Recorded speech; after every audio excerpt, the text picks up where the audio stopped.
Welcome, everyone, to the first GLF Digital Summit of the year. I want to welcome everyone on a special day, which is International Women's Day.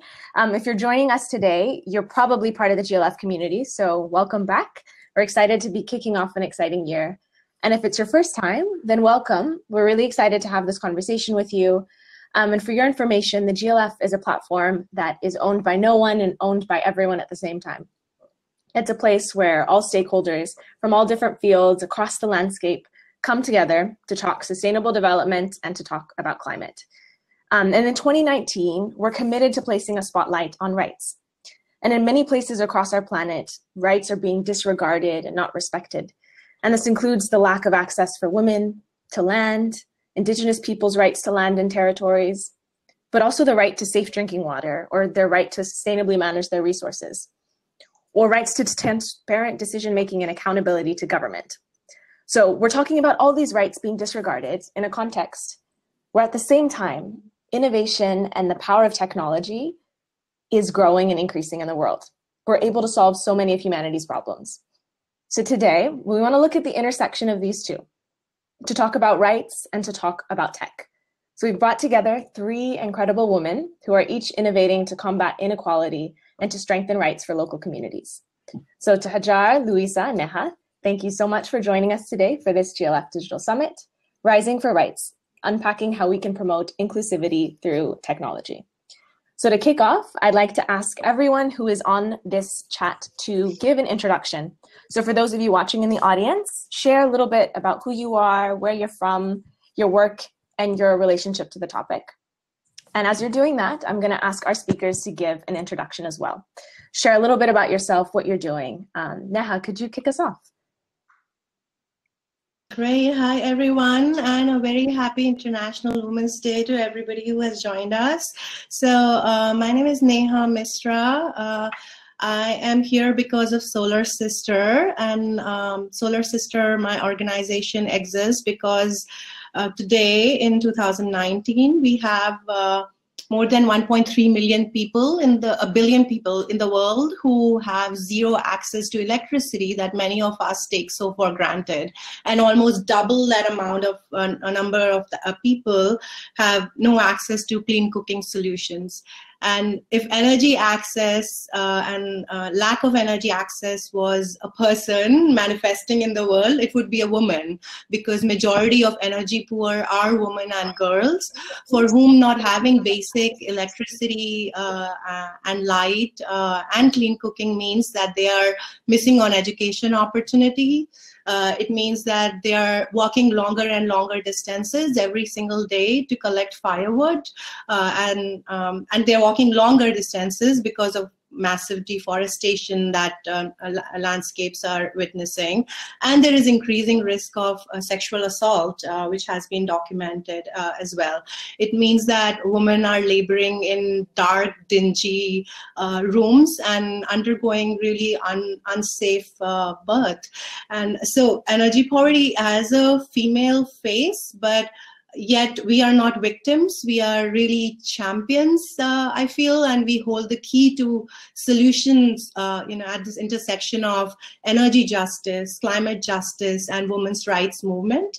And this is why we started Solar Sister, to tap into the largest untapped source of renewable energy in the world, which I believe very strongly is woman power. So what Solar Sister does is we recruit, train, and support women across Africa to become solar entrepreneurs, and they deliver world-class solar solutions, clean cooking solutions to their communities.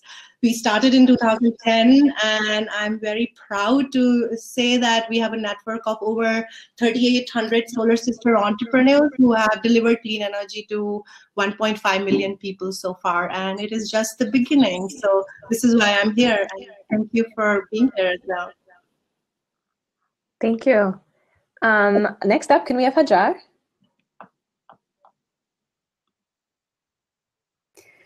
Thank you, Selena. Hello, everyone. Really nice to be here. My name is Hajar Benedkadi. I'm Moroccan, based in Bonn, in Germany.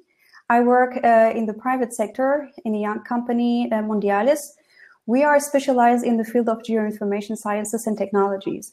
And this means that we are working and dealing with geospatial data. We are using this geospatial data in extracting information from satellite imageries, from aerial photographies, and presenting the result of this analysis on visual support, and which is usually in interactive web-based maps. So these maps, product of this analysis, are services that we are producing, and not only storytelling, but provide evidences and arguments to support decision-making. So in various sectors, ranging from urban sector, land use, land cover, agriculture, water sector, forestry, to geomarketing, telecommunication, health sector, etc. So our core business in the geoinformation field in Mondial is to develop tools and provide services to help decision-making based only based on the ethical philosophy of open collaboration. So open source concept. Meaning that with the knowledge that we have, we develop tools and services that we are going to release open source, where the user is free, and here free comes from the big freedom to use, distribute, to modify, to expand, build other functionalities on the top of this software. So I myself come from the background of geoinformation sciences and specialized in radar satellite remote sensing. And since 2011, I started developing processes and analyzing satellite imagery for activities in the context of climate change. So tackling the challenge of monitoring tropical forests in the framework of reduction of emissions from deforestation and degradation, plus zero deforestation as well, to stop half deforestation by commodity supply chains. And I'm working currently in the context of land restoration, so the identification of the adequate area to restore and the monitoring progress of these restoration activities. Perfect. Thank you so much. Really excited to have you back with us again. And next up, we have Louisa, who's, I think, joining us from Rome. Hello, everybody. Thank you very much, Salina and the Global Landscape Forum for having organized this session. My name is Louisa Volta, and I work for the World Farmers Organization. The World Farmers Organization has been created by national farmers organization and agricultural cooperatives to represent the farmers' voice in international global policy arena on agriculture. So for us, advocacy and capacity building of farmers is the daily activity we bring upon. And the women component is one of our priority.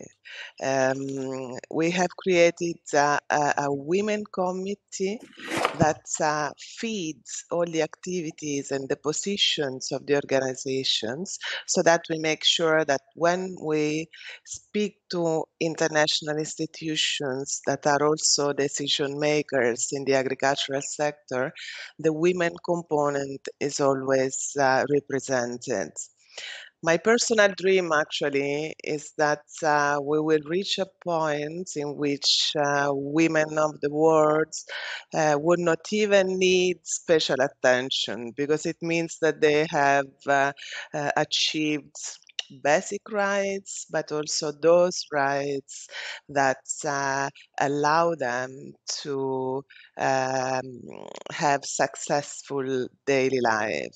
As we all know, in the agricultural sector, and this is true all over the world, women have a special role to play. They are those who really carry out the farming business, especially now that we are also celebrating the decade on family farming that has just started in 2018. We also know that in family farms, women are really those who represent the main pillar of the business. So my job here in the World Farmers Organization is to make sure that farmers and including also women farmers' voice, is taken into considerations when international entities make decisions in agriculture, which also includes climate change environments and what the women are really doing to tackle climate change every day. Just to give you a little heads up on the World Farmers Organization, we are a global organization. We are present all over the world, at the moment in 54 countries, with 17 members that are all farmers organizations, and we represent more or less 1.5 billion farmers. Climate change is one of our main pillars, and in fact we have just launched a new initiative that is called the Climakers, which fosters an alliance of global entities that want to support the farmers in bringing effective and practical solutions to the problem of climate change. And even in this case, the component of women farmers is very strong and very well represented through the WFO committee and through the women farmers component that is present in all our partners. Technology is, of course, as in a globalized world, is the way out, and this is true also for women. So it would be really important that they could reach a level of access to innovation acceptable for all, because when they do, they are very able to bring positive impacts in their families and communities. Thank you so much, Louisa. I think when I hear all of our perspectives, there's a lot of good work being done, and it has to happen from all different angles. But when people talk about gender, it's the main selling point a lot of the time is that 50% of the population is women. So there's a massive value in including them in jobs, but also from a private sector angle, they are your consumers. So Neha, I would love to ask you, why is it important to include women not just as consumers, but in the entire clean energy supply chain? So as innovators, trainers, entrepreneurs, for widening that definition. Yeah, so I think it's really fundamental. One, you cannot, in any sector, you cannot ignore the majority demographic, which forms, your target audience, right? So one is just very instinctive, from purely commercial sense, that if we, in the clean tech sector, if we are to bring clean energy access to billions of people globally, then we must reach women, but we cannot reach women by as an afterthought, unless we design products which really deeply listen to women's needs, unless we really think about what will be the setting in which a woman would be using the product, and unless we really include it from step one. I think we would be having this conversation in another decade. And we do find in our work, we've done research with International Center for Research on Women, we've done work with MIT, we've done work with Santa Clara University with some really incredible insights. The study that MIT came out with based on an assessment of our work in Tanzania, they found that when you go to the most rural last mile communities, the number one thing people care for, if they are going to buy a new tech product or not, it's not how fancy it is, it's not the price point, as much as price is important, financing is important. The number one deciding factor is, does the person trust the human being on the other side of the transaction, which one would think, duh, yeah, of course, but of course it's helpful when MIT says that, right? That trust really matters, and women are trusted. Who has bigger social capital in the world than women, right? So to really acknowledge that, and the way we design our business models, the way we design the products, and the way we train consumers on how to use the products is so vital, you know. So if a clean cook stove is being designed by a man who has never entered a kitchen, how effective would that be? Yes, the conversation is also that men should also enter the kitchen, right? That's another very important conversation. And as a raging feminist, I support it. And while you know, women are, you know, users, and majority of users, they should be involved in design and also in training. You know, it's just instinctive and it's scientific, and both, you know, it makes business sense, it makes common sense. And this is what we see when women are really introduced to technology and they themselves use the technology. It just has such far-reaching consequence. One example I would give is, we have a solar sister entrepreneur called Juliet Molel from Tanzania. She's a Maasai elder, and so she was having a lot of back issues because of collecting firewood, and she was having a lot of eye issues because of indoor air pollution. So we introduced Solar Sister business opportunity to her. She became a solar sister, started using herself, you know, solar products and clean cooking products, and saw firsthand what difference clean technology can make to her, both financially, health-wise, indoor air quality-wise. And so she was able to convince her neighbor, Agnes, that see how it is making a difference to my life, and that brings a switch in behavior change, you know. And also, so she used her solar sister savings to pay school fees for her granddaughter Rita, who wants to become a scientist. So it's also that intergenerational impact. It's impact on your neighbor and impact on the neighbor next to that neighbor. So I think there's so many layers of important impact, why we must include women as users, as sellers, as educators, as role models. Yeah. And I hear this quite often sometimes with some of the biggest problems the world is facing, that a lot of the solutions are common sense, that it makes so much sense, but the reality is so starkly different. Mm-hmm. And Louisa, your organization works with farmers, and this is a space where women have such a big contrast, I think, to those who can own and benefit from and reap from the benefits of kind of farming that land. So could you share a little bit more from your perspective and from WFO, how is technology transforming the lives of rural women? Mm-hmm. Yeah, I will, while preparing for this event today, I wanted to look for some information, you know, in our archives, if there, just to see if there are some nice examples that I could share with you. And actually, I was impressed by the story of a woman farmer from Zambia.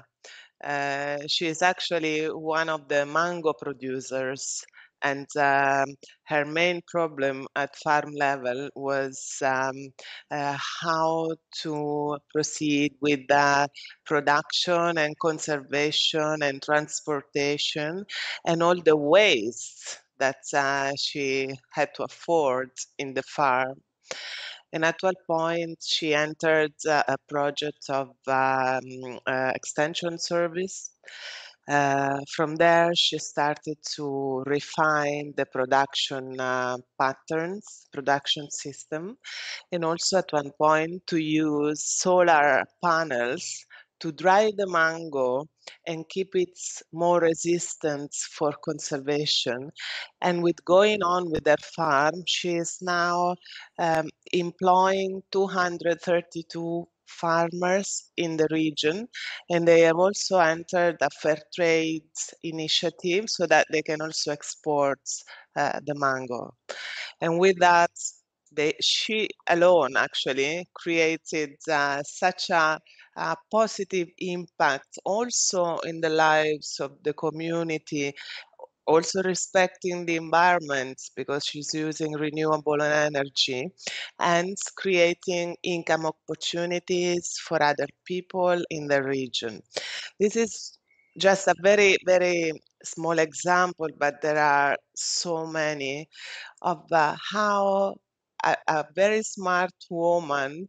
With the use of technology, she was able to have a very positive impact that can be really also scared in other countries, in other situations, because, you know, technology is, as of today, the tool that we all have to be engaged and to be more present, but also to be aware of the potential that we all have. And for me, in fact, what we really would like to work more on, and probably the whole world should work on, is self-consciousness of women, of their potentials and what they can do with the right tools, from using smartphones to getting weather information and adapt it to climate change, to using machineries at farm level to improve the sustainability of the farm. And these are all things that do not require physical force. So women can do it because women are smart. And when they are very well educated and they have the right access to innovation tools and also to financials to get this innovation, they are able to bring wonderful results. Unfortunately, today, I can tell you from my experience, because WFO is more an advocacy organization. I tell you that as of today, sometimes we struggle to invite women from certain countries to international events because they are not even allowed to travel alone. And this is a point that is really limiting the power of women. So I think there are many ways where women should be supported. Of course, access to technology is one of these, but also changing the mindsets of social representatives to give them the space they deserve. Because when they have space and tools, they are able to do a lot for communities, which include also men. And today I heard a sentence that said, the biggest feminists in the world should be males. This is true because it's also in their achievements to provide more space to women. Yeah, I think definitely something that I'm learning in this is that when you do create space for women, right, give them the access and the tools, the technology, apparently there's a lot of social capital there that they can influence their neighborhoods and their communities. And I think if we continue zooming out, we kind of get to the level where Hajar works, which is looking at the globe as a whole, which is completely different from looking, I think, at the farmer level. So could you explain how remote sensing can be used as a tool to really understand and promote sustainable development at all levels? Can you repeat the question? I didn't get it. The question is for Hajar to talk a little bit more about remote sensing as a tool to look at how we can expand, I think, decision-making and in promoting sustainable development on a local level, but also looking at it and analyzing it from a global scale. Yeah, so maybe first, what is the role of remote sensing for Earth observation in general and specifically for sustainable development? Maybe I can summarize it in 4 essential points. So firstly, remote sensing with satellite especially come with a wide range of sensors, optical, radar, light-based, thermal, etc. That allow to captivate the physical and geometrical characteristics of the object sensed on Earth. So this provides us with a wide range of information, which is very valuable. And second, it gives us access to information in remote areas where it is whether difficult to access or logistically expensive to monitor. And this is providing us with a kind of high frequency of update. And third, remote sensing allows us to monitor progress in time or identify changes of the landscape, for instance. And that is because with the satellite, we can go back in time and can have access to archive satellites data in the past years until the 80s. And finally, remote sensing is a tool for communication and support for decision by excellence, by providing evidences and advocating transparency, because we can present this information that is analyzed from the satellite images on a map support, which is visually very convincing. However, that is not to claim that remote sensing can provide all type of information. Like all technologies, it has limitations. But remote sensing with the ground truth data, with the groundwork, they come along together and complement each other. So they are essential to complement the remote sensing work with the groundwork. But definitely, it is a tool to support sustainable development. And if we can imagine at the level of a country, we have all systems built based on geoinformation, and information which is frequently updated based on satellite imagery, we will have a better knowledge and understanding of the actual stand of the landscape. And we will be able also to predict the trends of our landscape change in the future. So we can track the progress towards a successful implementation as well of the Sustainable Development Goals and other commitments in the context of climate change as well. And one thing that fascinates me about, I think, tech at the moment is this concept of open source tools and the culture that it's kind of brought about. And can you talk a little bit about how this is maybe shifting the paradigm when it comes to rights and technology? Sure. Yeah, so first, when we speak about open source, it is the opposite of closed source proprietary software. Open source has a license, but it is a license that provides a total freedom to use the software and distribute it, and guarantees the access to the source code, to audit it, to modify it, and of course the ability to redistribute the software and have new updates with no additional cost. And this applies also for free open data. So open data comes also with a license that grants a big freedom to produce and review the data. So in this regard, we are speaking about equal partners relationship when we speak about open source software or open data. No secrets are held. And with this open source mentality, we are one equal community in one way, which is bound with the same ethic, open collaboration. So who has the knowledge and the innovative idea will start the project, release it open sources afterwards, and other will benefit from it and develop it more. And this is the beauty. And it is beautifully stated by the writer Marie von Ebner-Eschenbach in the late 19th century. Knowledge is the only commodity that grows if it is shared. So with this mindset, we impact the economy, education system, and the way we see the world and consider each other's. Some concrete example of the government, for example, of Brazil, for instance, that has open source policy of all data which is produced by the public sector. So everyone in Brazil and worldwide can have access to this data just because it is produced by the public sector in Brazil. The US, for instance, in 2008, issued the policy of giving free access to Landsat satellite data, which is a series of optical satellites launched since the 70s by NASA.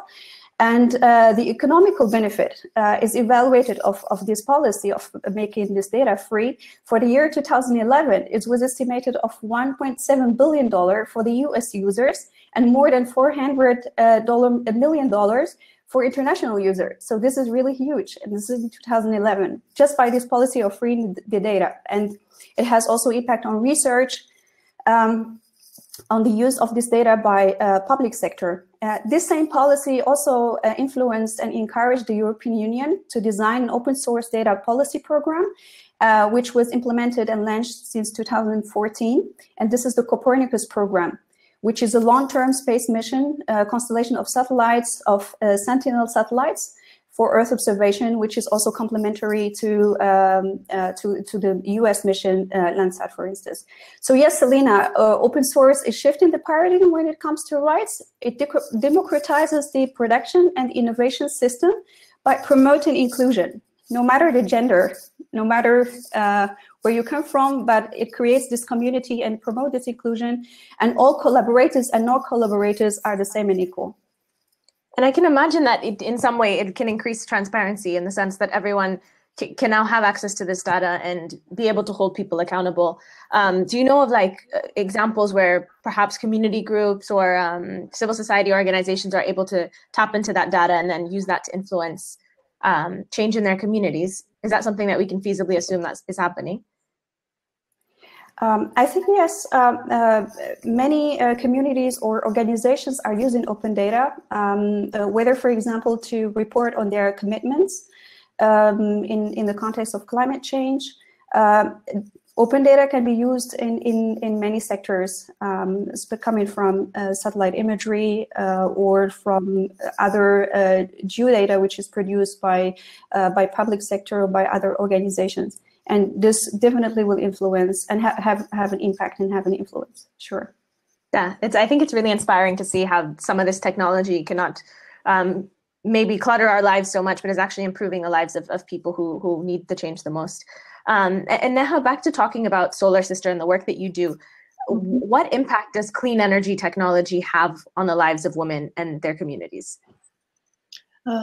Yeah, I want to pick up on the word that Hajara used, democratize. So I think that's the common thread maybe between all of us. How do we democratize access in our respective fields and all the intersections, right? So and essentially what we are trying to do is democratize energy and clean energy. So it's not a privilege enjoyed by select few, but everybody deserves light, and in that everybody, it means the farthest rural community as much as an urban center, and a woman as much as a man. So what we find is once you equip women with, I would say, not just access to technology, but training and confidence to use technology and also expand its use within the household and the community and the larger circle, of country and region as well, the ripple impact is massive. So the study that we had International Center for Research on Women do for us in 2016, they found that a Solar Sister model empowers women, increases their income, and makes communities safer because of access to clean energy. In another study that Santa Clara University did, they found that having access to solar light after sunlight translates into 27 additional productive days in a year. So that's like having 1 month. So if suddenly somebody just came with a magic chit and told you, here is 1 more month for your year, what could you do with it, And so that's really, really powerful. We found out that 9 out of 10 Solar Sister entrepreneurs, their children use solar lights to study, much longer themselves. We also found that, of course, women are gaining financial independence, so there is financial resilience that they gain, but the impact of that is not just financial, it's also what it does for women's agency and status, in the community, and that they're respected much more because they are financially not just more independent, but they're contributing to the community and bringing a fundamental unmet need of the community. They are contributing to that. One of my favorite examples is we have a Solar Sister entrepreneur called Monica Ogunde in Lake Zone in Tanzania. So Monica she's an HIV survivor, and so before she became a Solar Sister, she was really ostracized in her community, and she could barely afford to buy a balanced diet. So she became a Solar Sister entrepreneur, increased her income. She was able to, first of all, buy herself a balanced diet. 2, with her additional income, she was able to send her son to a school. And 3, because she's a community leader, she introduced Solar Sister business opportunity to other women who are in HIV support groups that she's part of. So she continues to increase that circle, and she's not ostracized anymore, but rather the opposite. She is really seen as someone people are really proud of and respected. So to flip, victimization into our own power, owning our own power, and in this case, that power is also the power within. And because we are solar sisters, it's literally the power to power the world. Oh, I love that. This is making me think about the incredible change that has happened in when you think about time, and even in my own family, looking back, I can confidently say I'm the first female individual who has had the right to be able to, educate herself and get a job and not have to sacrifice that job for family or marriage. So I think that there's so much hope in the speed, I think, of change that we're having. But at the same time, there's a need to do it delicately, especially when you're talking about development and interventions and coming into new cultures and environments. And so, Louisa, I would love to hear a little bit more from your organization. You work across the globe with farmers in different contexts and different situations. How do you see that playing out, and how are women kind of leading the change?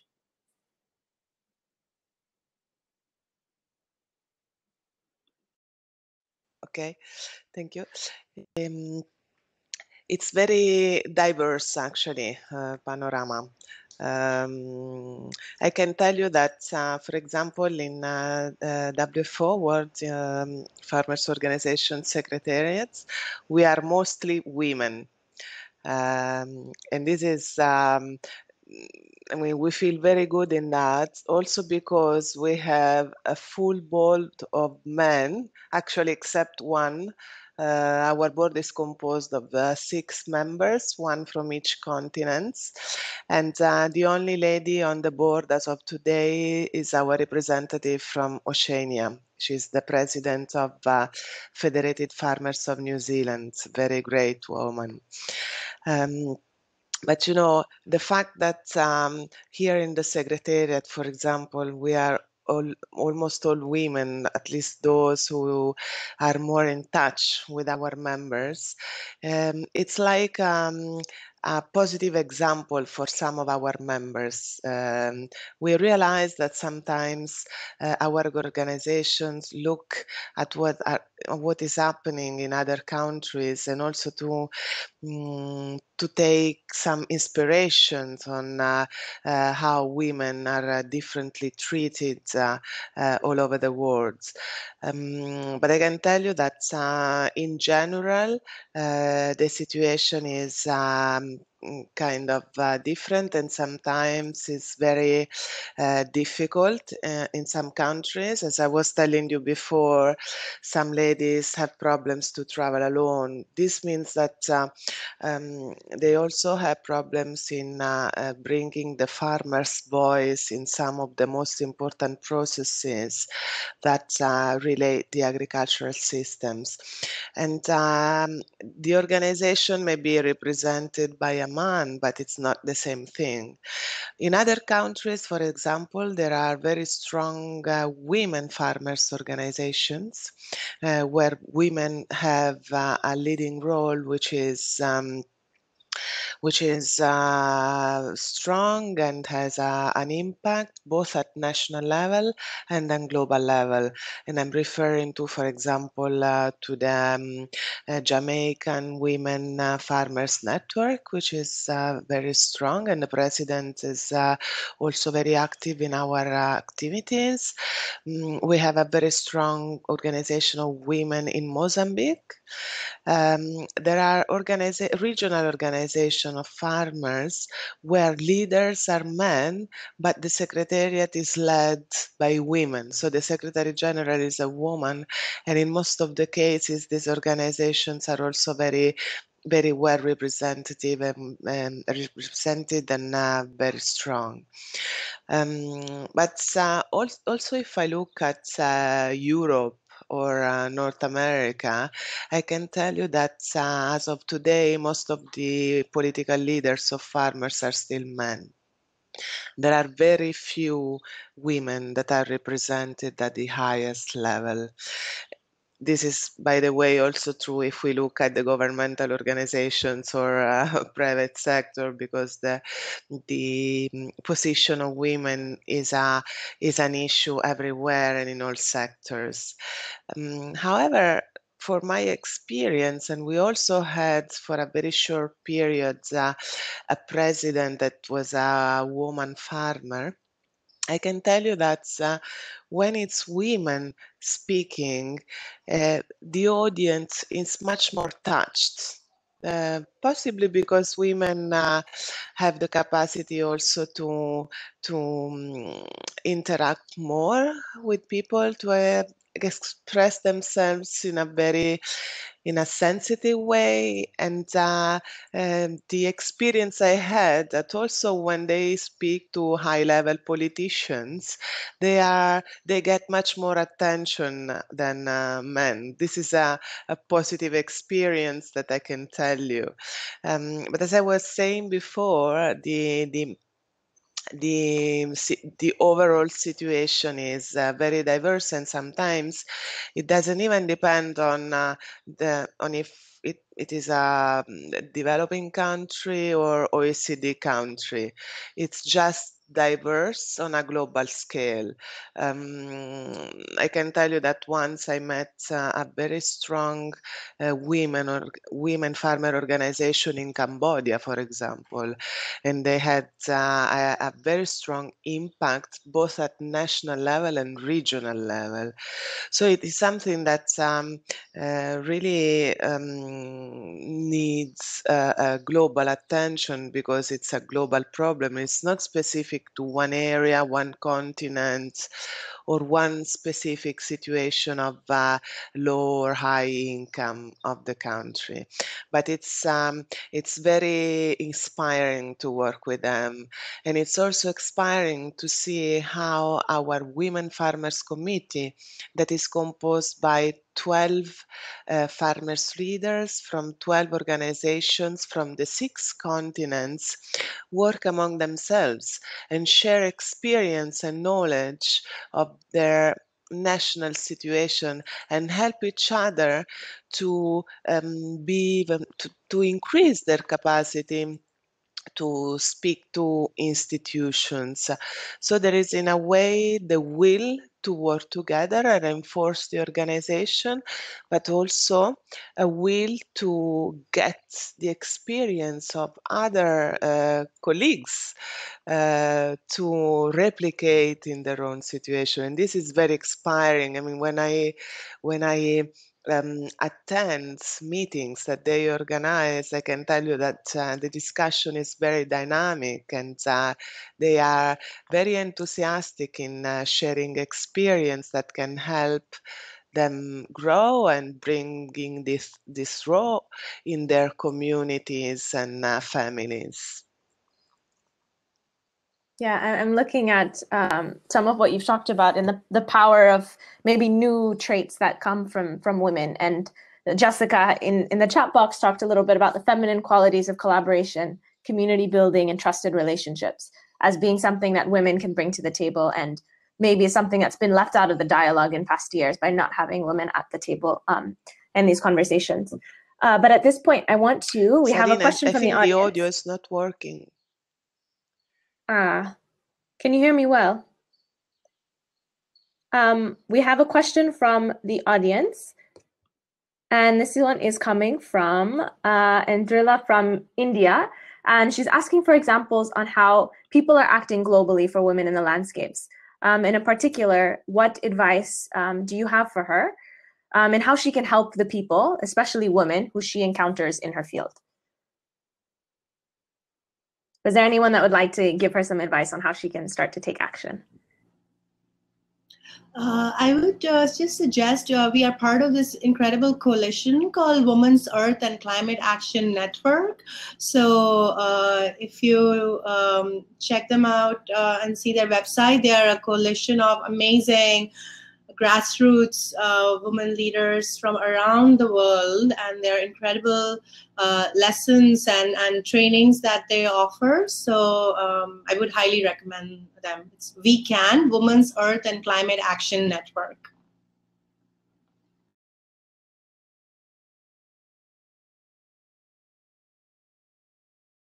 Any potential advice you have from your career and being able to kind of navigate that and still find success? From Manjara, Louisa?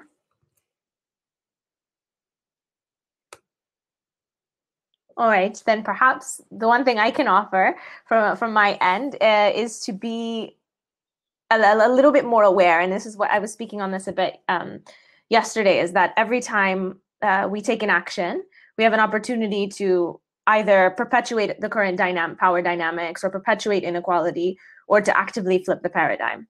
So we have a chance to either, contribute to not including women's voices, or not including youth in the conversation, or continuing to marginalize people, or we can actively say, how are we including or not including people here? And some people choose to create mandates of, okay, we're going to have 50% of women in our workshops. But if we want to actively flip the paradigm, to push that a little bit more than 50%, how do we really seek to create actions that are very mindful? And I find that in issues that are so pervasive in society, that you have to be continually conscious of it, otherwise it slips past you. And I think equality for women is definitely one of those things where you do have to be very self-aware each step of the way. And there's so many opportunities where we can make a difference, particularly when it comes to women working in landscapes. But next up, I think I want to talk a little bit more about the challenges. And this can speak a little bit to power, and that women don't have enough power in many societies today. And the power is held in those who make decisions. So the politicians, governors, corporations. And Hajar, could you talk a little bit about how geodata and the tools you work with can influence those at the top and start to bring about widespread change for those who do not have power? Maybe the question is, if we ask it otherwise, is why decision makers, politicians, governors maybe don't take the right decision in the right moment. Maybe part of the answer is the challenge of having the right information in order to take this decision. I came across last year with a concept while reading a report about mobilizing the data revolution for sustainable development. The concept is data poor and data rich people or organization. The report highlighted, though, two big global challenges for the current data states. The challenge of invisibility, and this is, for instance, the gaps in what we know and when we know it, and the challenge of inequality, and this is including the gap between those who know and those who do not know what they need to know to make their own decisions. So including the gaps between those who know and those who do not know what they need to know to make their own decisions. So sure and definitely Earth observation data and geotools are influencing the changes because simply they are giving the big picture. That you need to know to understand your landscape, your environment, your thematic, your problematic, to take action. So I once heard that the first person Napoleon Bonaparte was speaking to every morning during his conquest is his geographer. So here, geography is definitely the tool to take decision. We're not working in the context of countries' conquest, though, but just to illustrate how geoinformation can provoke changes. Maybe also, if I may, if I want to clarify the influence of geodata and geotools concretely on taking sustainable decisions, maybe if you allow me, Neha, if I can take your example for Solar Sisters. So you are a decider in your context, and Neha is wanting to identify the areas with specific criteria that still needs to be reached and needs the solar energy products and sisters. Mm-hmm. So one of these criteria I can think of can range from socioeconomical criteria, gender repartition in this area, youth percentage, maybe the infrastructure criteria, existence or proximity to hospitals, to schools, source of energy dominantly used in this area, the weather conditions, land cover type, land use types. And all this information has one denominator, and this is this coordinates, geographic component. And crossing all this information that has this geographic component all together will allow Neha to identify the areas of action to target for distribution, to manage the planification and the logistic for the distribution, and as well as to evaluate the impact of the solar products on empowering economically the solar sisters network, or the impact on the education of the children and the healthcare for the population in the area. So yeah, crossing all this data will facilitate the communication and on the activities, will help definitely to take the right decision in the right time, and share as well success stories to influence deciders, other politicians, to make the change rapidly and widely. Mm-hmm. Great. We have a new partnership. Great. Yeah, there's many solutions coming about here. And it makes me curious, Neha, what are some of the challenges that you're facing right now in the work that you're doing? Or what are some of the challenges you see? Yeah, I would say, the first, and I have started to both acknowledge and talk about this challenge. I would say it relates to shame.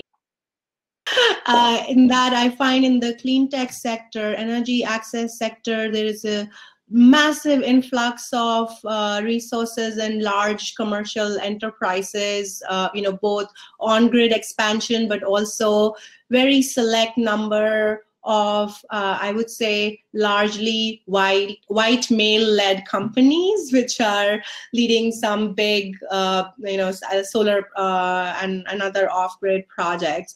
And what I have experienced over the last few years, as much as markets have a role to play, I think there has been almost this shaming of those coming from a social justice and rights lens, that, and I think that's the problem. It's a challenge because markets have a role to play, but also public sector has a role to play, and it's not either or. We need all of it. We need creative solutions coming from all sides. So we have to stop shaming those who are coming from social justice lens, because markets by themselves cannot solve market failures that have kept women on the fringes of a really energized world. So this means, I would meet so many companies who would say, we would love to have women, but they don't apply.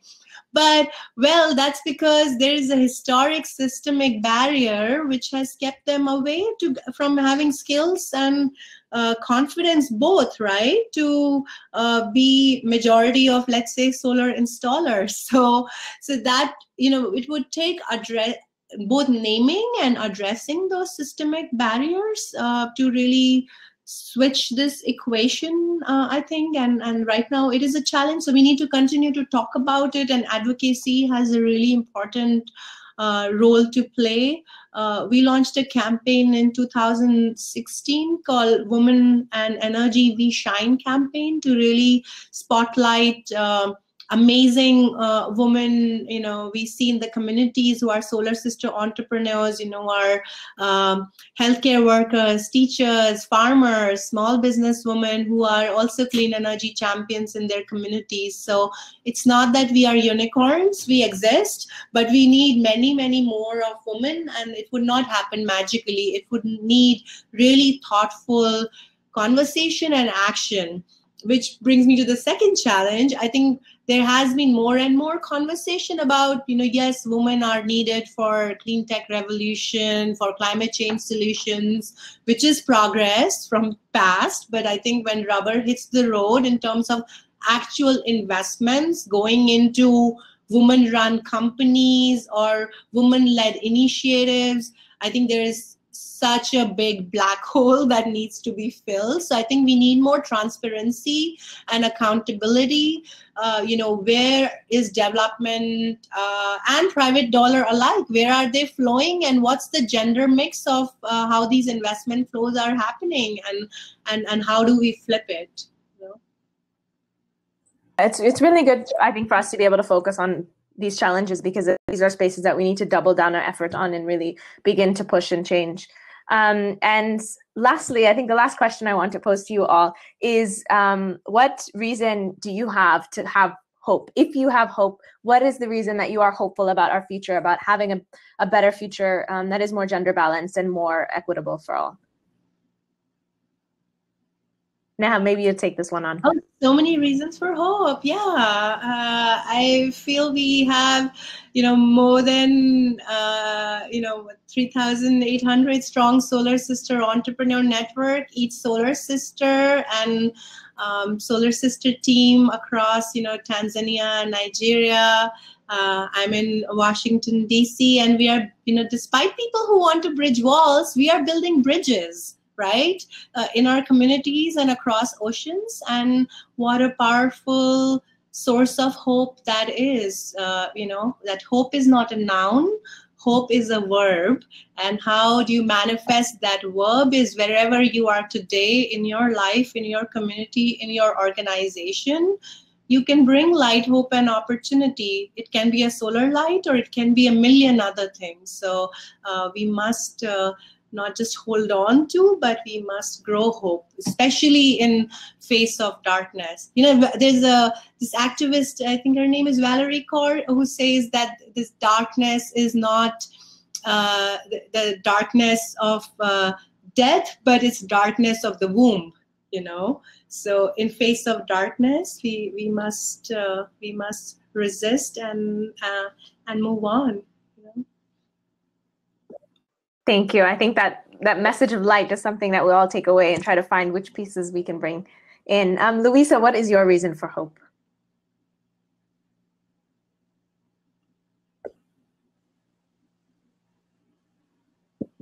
I'm not sure if Louisa can hear us.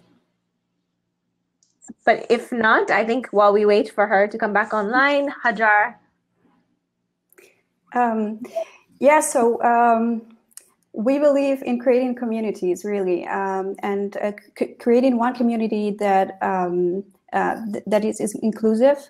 So no matter the gender, no matter where we come from, no matter our backgrounds, but we all work together towards one goal. We hope in changing this mentality of having this relationship between consumer and user, and be equal partners in this field. And geodata and open source encourages this mentality and shifting this paradigm. Regarding women, more presence in this field and in technology, I do believe that this doesn't start from late age, but it starts really from a young age, from education. So if we change the way we see our educational system, the way we are influencing the young women, young students in making choices in universities, in schools, the way we are encouraging them to be present and be innovative in the technology field, this will change a lot of things in the future. From the geo information, from the geodata, one challenge, and which can be also resolved by this open source, by having such discussions, is the fact that the user is having less or seeing less value from the geodata. And this is because it is all conducted from top down and not from bottom up. And so it is very important to communicate with each other.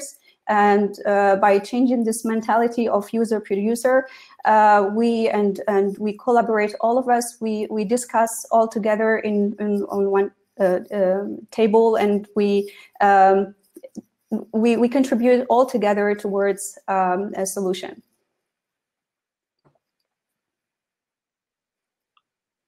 Thank you. And Louisa, if you can hear, could you share your reason for hope?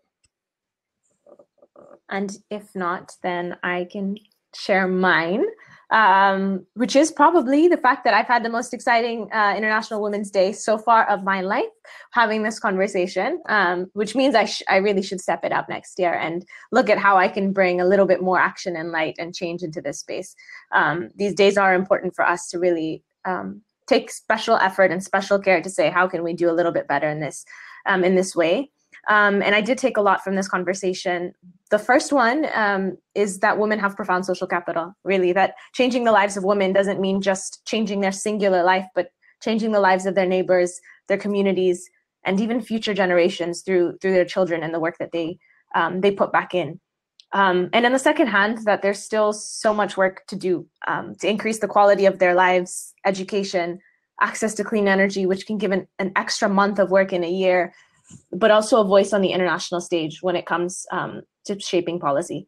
And there's a powerful role in using innovation to democratize access. And I think that all three of you really shared that example with us today, and I'm very grateful that you've been here. And I'm even more grateful to the audience for staying with us throughout this hour and celebrating International Women's Day with us. And I want everyone to continue looking out for the podcast that will follow and how we're going to continue to explore the relationship between innovation, women, and technology. And there is a lovely infographic that the GLF has produced today, as well as 5 examples that dive deeper into this, talking about women and landscapes in focus. And so I invite you all to look into these resources and to have a happy International Women's Day. Thank you so much, Neha, Hajar, and Louisa. Thank you. Bye. Thank you. Bye. Bye. Bye.